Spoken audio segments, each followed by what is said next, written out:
Bienvenue une fois de plus sur notre chaîne Timama, le Dieu des dieux. Nous regardons notre série Le danger des églises de réveil. Le danger des églises de réveil et le mauvais réveil qu'on a aujourd'hui. Et les éléments qu'il faut mettre en exergue pour pouvoir s'éloigner de cette chose-là.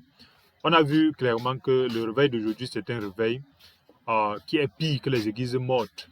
Et le réveil, c'est naturellement le feu du Saint-Esprit qui doit nous pousser à être meilleurs et à porter chacun sa croix. Mais c'est devenu le réveil où on doit déposer ce que nous on doit faire sur l'autre. Imaginez un couple qui doit fonctionner et que chacun doit se repentir pour porter sa croix, pour être une source de bénédiction pour l'autre, mais que les gens soient habitués à déposer leur mariage sur le pasteur. Le pasteur a prié pour que mon mariage marche. Ou quand ça les dépasse, ils disent que c'est le démon qui est en train de combattre mon mariage, alors que c'est tes sales habitudes, ta sale mentalité et ta vie de sorcier et de sorcière qui est en train de faire que personne ne peut cheminer à côté de toi. Quoi? Donc, avec ça, il est important de voir que avec ce shit de chemin où on ne porte pas sa croix, c'est impossible de marcher. Le réveil, en fait, c'est Dieu. Et le réveil nous pousse normalement à nous détourner du péché. Mais les gens sont arrêtés. Les gens sont arrivés au réveil de la maternelle. Le réveil de la maternelle qui est de chanter les choses de Dieu, mais eux-mêmes, ils sont incapables de faire la base parce qu'ils ont fait l'aspect religieux de ces choses-là. Donc, ce réveil-là qui est devenu un système où on fait sortir quelqu'un de la tuberculose pour le faire vivre dans le cancer, c'est des choses qui sont destructives pour le corps de Christ. Parce que les gens sont plutôt habitués à se sentir spirituels. C'est donc pour ça que quand le dimanche il part à l'église, il se sent spirituel. Dès qu'il sort là-bas, pas avec Dieu qui s'est inculqué dans ses gènes, mais il sort là-bas avec la motivation qu'on lui a donnée là-bas. Et cette motivation-là, lundi, c'est bien. À partir de mardi, ça descend. Mercredi, ça descend. Jeudi, ça baisse. Vendredi, il n'y a plus. Samedi, il se sent vide. Et il se sent donc, naturellement, dimanche, obligé d'aller encore recevoir une autre onction encore. Donc, c'est comme ça donc qu'ils passent le temps à être des passifs dans leur vie. Alors que le réveil, c'est pour être actif. Lorsqu'on est réveillé naturellement, c'est pour être actif. Mais beaucoup de personnes sont réveillées pour devenir des brebis, des daddies, des bonbons pasteurs. Ils sont devenus réveillés pour être ceux-là qui vont être gérés par un homme en apparence spirituelle. Et c'est des choses comme ça qui sont des choses extrêmement dangereuses dans le corps de Christ. Pourquoi? Parce que naturellement, lorsqu'on regarde la structure aujourd'hui de certaines personnes, on peut voir que cette manière, l'église aujourd'hui est devenue plus une église qui s'endort que hier. L'église aujourd'hui est devenue où, lorsqu'on parle de péché, les gens voient le péché, mentir, voler, l'adultère, forniquer, insulter les gens, voient le péché.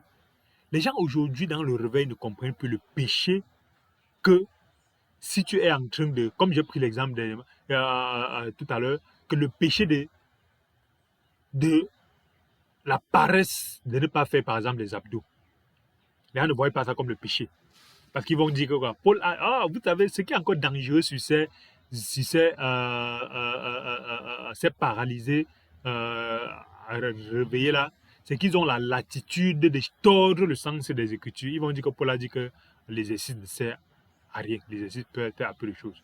Le problème, c'est que le Saint-Esprit nous dit clairement que si dans le réveil, tu as été appelé à être ministre de l'Évangile et que Dieu a défini que tu sois ministre jusqu'à 100 ans, penses-tu que c'est en étant gros aujourd'hui, avec aujourd'hui que tu n'as pas encore 50 ans, les articulations ne marchent plus.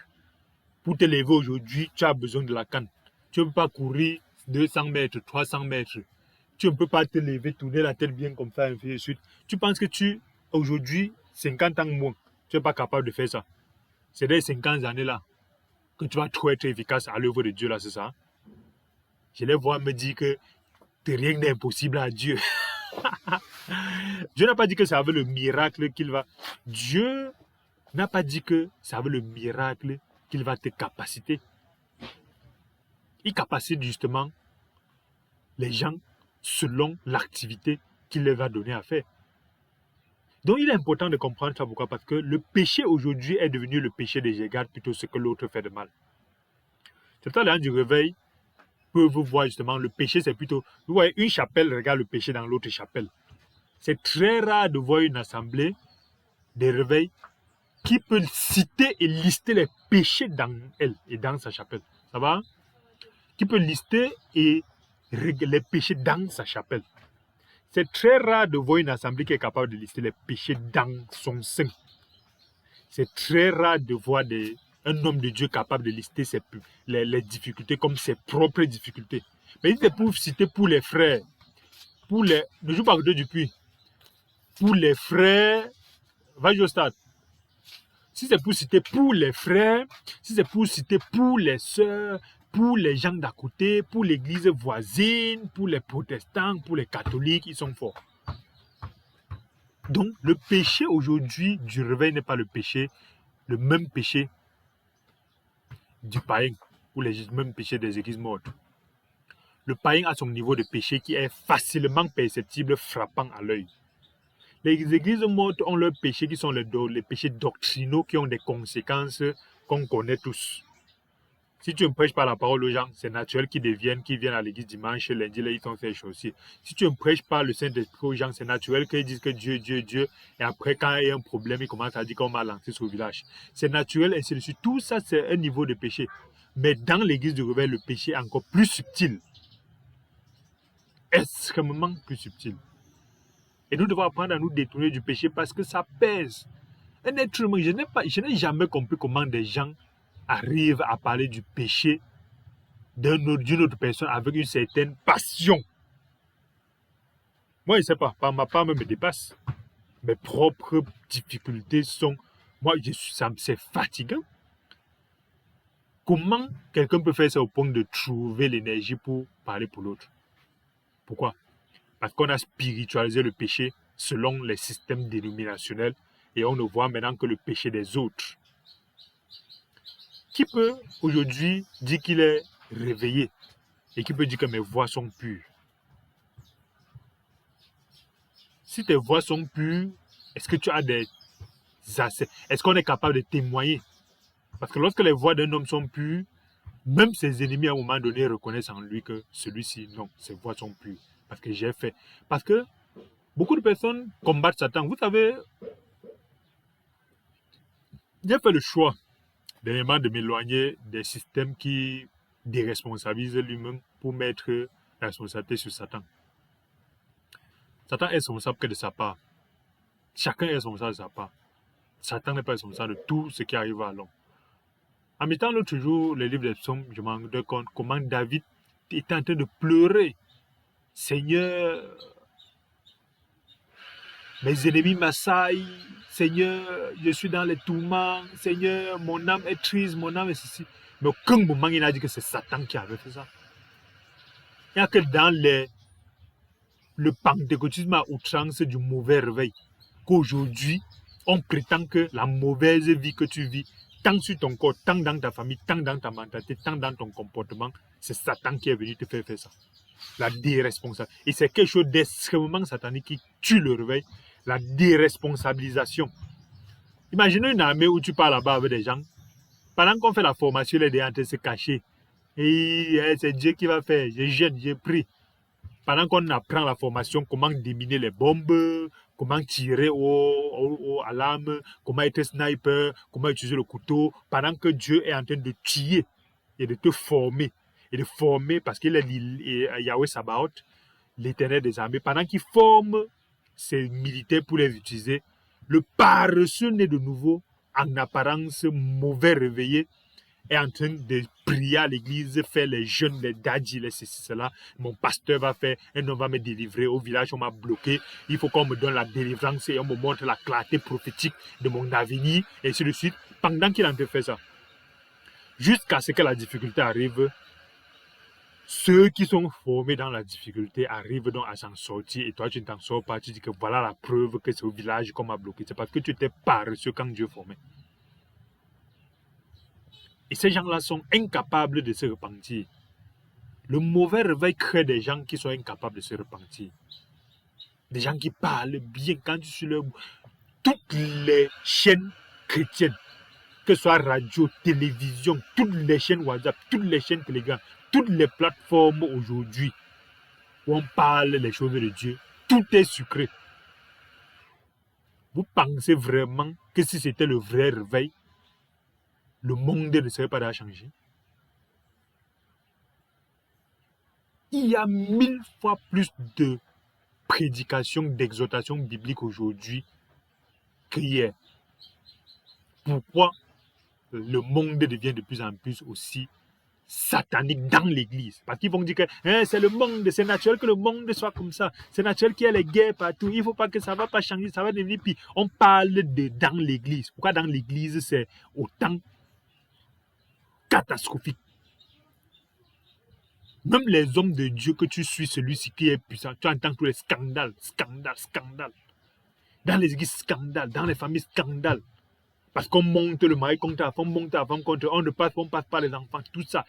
Tout ça est fait par des gens qui disent qu'ils font parce qu'ils sont réveillés. Le réveil, c'est devenu l'ambiance. L'ambiance du chassage des démons. La déresponsabilisation.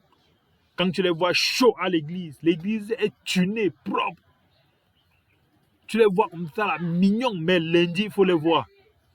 Lundi, ils sont comme les raclus de la société. Dimanche, ils sont comme les fils de Dieu qui sont descendus directement du ciel. Mais lundi, quand tu les vois comme ça, là, tu te dis que ça, c'est... Combien de personnes autour, là dehors, tu peux voir comme ça, là, son comportement t'impacte et il te dit que c'est parce que je suis chrétien. Ils sont rares. Pourtant, tout le monde, ils écoutent les chaînes chrétiennes, ils dorment à l'église, ils suivent les sermons, les audios, les ceci, les cela. Les prophètes sont devenus les stars. Les stars.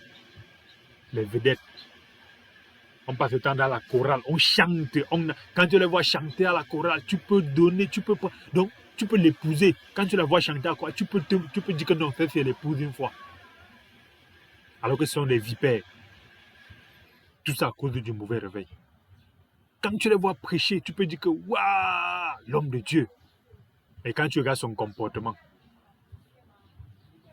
tu vois que le réveil, c'est très important de comprendre que le réveil aujourd'hui ne doit plus être le buzz. Le réveil vient d'abord par la capacitation de l'individu, par la responsabilisation individuelle, par la capacité de savoir que chacun doit porter sa croix, par la capacité de savoir que Jésus-Christ nous a permis de tout faire et que s'il ne doit pas venir faire à notre place, ce n'est pas les jeûnes, les prières qui doivent venir faire à notre place. C'est très important de comprendre ça parce que le travail de Yeshua est un travail extrêmement important. C'est un travail extrêmement important. Pourquoi? Parce que Yeshua est un maître. Et qui dit maître veut dire que l'élève doit faire son travail. Il n'y a pas de chrétien qui va suivre Jésus-Christ et parce que c'est le Saint-Esprit qui va venir faire à sa place. Ta méchanceté doit changer pour que tu puisses savoir que le Saint-Esprit est là pour t'assister à ce que tu changes, mais il ne va pas venir changer avec toi. Et vous dormir à l'église avec les dads et les bishops, ça ne va rien changer. Beaucoup de gens qui disent qu'ils sont dans l'église de réveil, c'est devenu les marchés. Les marchés où, c'est ça que vous allez regarder, observez bien, l'un du monde, après on va parler, on va dire que l'un du monde, les mains du monde. Pourquoi est-ce que dans les églises de réveil, c'est plus les femmes qui sont remplies? Pourquoi? Parce que les femmes sont les plus manipulables. Les femmes sont les plus manipulables. Vous allez voir, on va dire, tout ce qu'on va dire là, les femmes sont les plus manipulables. C'est pour ça que vous allez voir, donc il y a des gens qui sont dans les églises de réveil, qui sont spécialisés comme ça. C'est pour ça qu'ils ont des groupes, des femmes, des gens qu'on va les appeler daddy prophètes. Et c'est ça qui tue justement les éléments de base. Qui font que, méfiez-vous aussi, un des éléments pour voir les fausses églises et les faux réveils, dit justement que l'église doit fonctionner selon le modèle donné par le livre des Actes. Une église, c'est un ensemble de familles qui se mettent ensemble. Ce n'est pas que dans une famille, l'homme part dans son église, la femme part dans son enfant part ou dans une église, on dit que l'homme est spirituel, la femme n'est pas spirituelle, la femme est spirituelle, l'homme n'est pas spirituel. Comme ça que Satan fait pour diviser et cogner les têtes. Et les gens qui encouragent ça sont des hommes de Dieu sorciers. Pourquoi? Parce que c'est le mauvais réveil qui crée ces choses-là. Donc pour dire que l'église à la base a une structure familiale nucléaire. C'est donc pourquoi Dieu a dit que au-dessus il y a lui, en bas il y a Yeshua Mashiach et en bas de Yeshua Mashiach, il y a ce groupe de familles-là qu'on appelle l'église. Et en bas, il y a l'homme, et après, il y a la femme, il y a les enfants. Mais les sorciers qui sont les mauvais réveils, prêchent autre chose. Au point où ils sont capables d'extraire un homme de sa famille pour dire que sa famille est méchante et c'est l'homme qui est bien, il est spirituel. Et ils fonctionnent comme ça, et ils disent que c'est Dieu qui permet comme ça. Autant qu'ils sont capables d'extraire une femme, au point où ils disent que je prophétise pour toi. Cette femme, quelle est la prophétie que Dieu peut laisser le mari d'une femme et pas dire à un homme dehors? C'est un Dieu sorcier qui dit contre sa propre parole. Vous pensez que Dieu peut laisser le parent d'un enfant et l'utiliser le voisin pour prendre soin de ce parent-là, de cet enfant-là? On ne dit pas que le voisin ne peut pas prendre soin d'un enfant. On ne dit pas que quelqu'un ne peut pas profiter. Vous pensez que Dieu peut, sur le long terme, par rapport au dépôt, au cadeau qu'il a préservé pour ta vie, et il change sa parole? Il n'y a pas un endroit dans la parole de Dieu où Dieu a dit que je vais passer par un daddy, par un ceci, cela pour te bénir. Soit il passe par tes parents, soit il passe par l'autorité qu'il y a sur toi. Et un homme n'est plus une autorité sur une brebis de Christ. Malheur aux mauvais nés de nouveau qui pensent qu'ils ont autorité sur des brebis, surtout parce que ces brebis-là sont emmagasinés, sont tombés dans son piège.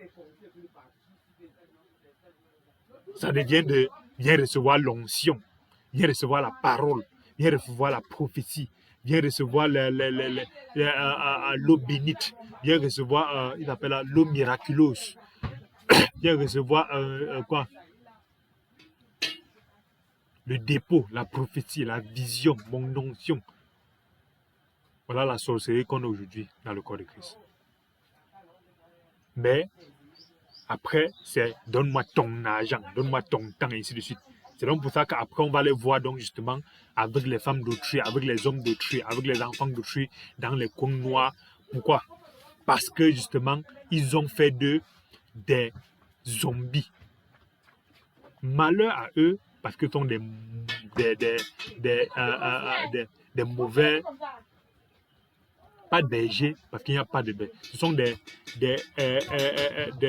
Jean-Di s'appelle ça les pilleurs. Ils demandent la loyauté.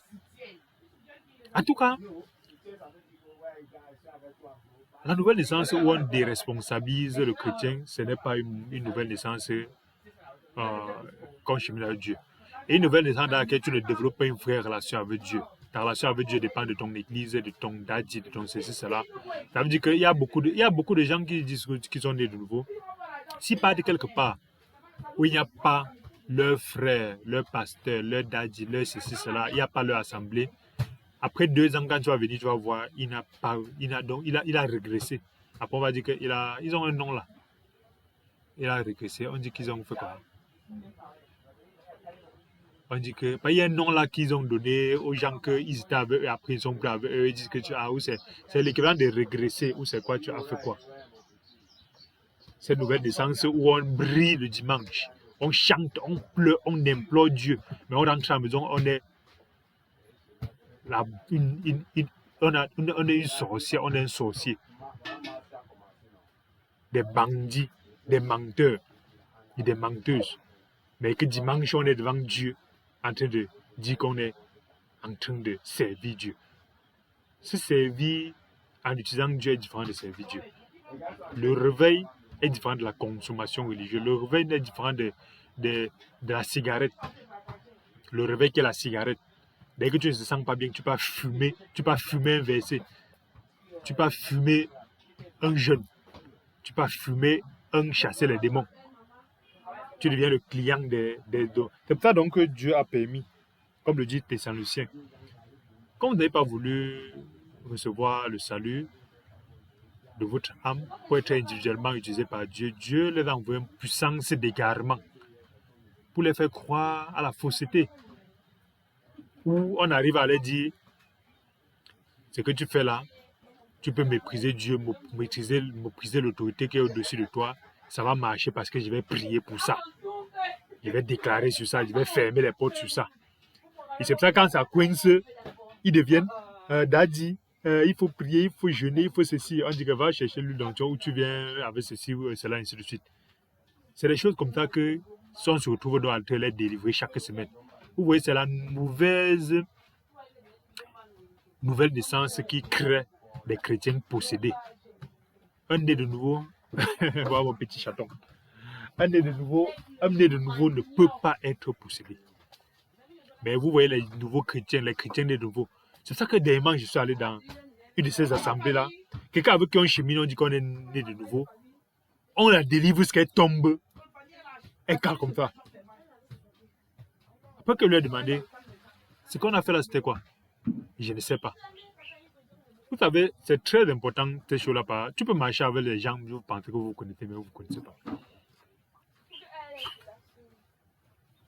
Ces choses-là sont des choses où vous pensez qu'on ne va pas encore la redélivrer. Peut-être on la redélivre encore chaque jour. On les redélivre encore chaque jour.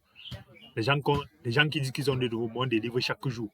Donc dans la même maison, il y a Jésus-Christ qui est 1000 fois plus puissant que les démons. Quand on regarde dans Jean 4, quand il s'approche vers Légion, je ne sais pas, quand il s'approche vers Légion, en le voyant de loin, il dit, s'il te plaît, ne viens pas me tourmenter. Au nom de Dieu, ne viens pas me tourmenter. Jette-moi dans le troupeau de porc. Mais les gens aujourd'hui disent qu'ils ont l'esprit de Jésus-Christ, ils ont Jésus-Christ. Mais en même temps, ils sont possédés par les démons. Et on doit déclarer sur leur vie, on doit faire ceci chaque jour, et ainsi de suite. Et parce qu'ils arrivent là-bas, ils chantent, ils prient, ils font encore affaire. Donc les gens ont confondu le sentiment spirituel. Le fait d'aller à l'église, tu rentres, tu es content, tu sens comme si tu étais différent. Avec le fait de grandir en Dieu. Et c'est pour ça qu'on va dire, je prophétise, tu ne vas pas mourir cette année. Je prophétise que c'est ton année de portion. Je prophétise que la formation que tu fais là, c'est une formation qui va t'amener loin. Je prophétise ainsi de suite. Dieu est un Dieu de principe. Quand vous violez les principes de Dieu, qu'une formation et rien ne va vous amener nulle part. C'est un peu un homme qui le dit. Et même lorsque vous gardez les principes de Dieu, même quand un homme dit que tu vas aller nulle part, Dieu fait que tu vas partir. Donc, on n'est pas en train de dire qu'un homme a le pouvoir sur la vie de quelqu'un. Mais on dit que lorsque tu violes les principes de Dieu, aucun homme ne peut te réconcilier avec Dieu. Et lorsque tu es dans les principes de Dieu, aucun homme ne peut te bloquer avec Dieu. Donc, le plus important dans la nouvelle naissance, c'est de se poser la question, est-ce que je chemine selon les principes de Dieu ou est-ce que je chemine selon les systèmes qui vont me faire croire que je vais faire le business avec Dieu ou je fais semblant d'être avec lui pour obtenir ce que je veux. Ce sont ces gens-là qui ne sont justement jamais libres. Ces faux gens nés de nouveau ne sont jamais libres. Jamais libres. Vous allez les voir chaque jour, ils sortent dans. Ils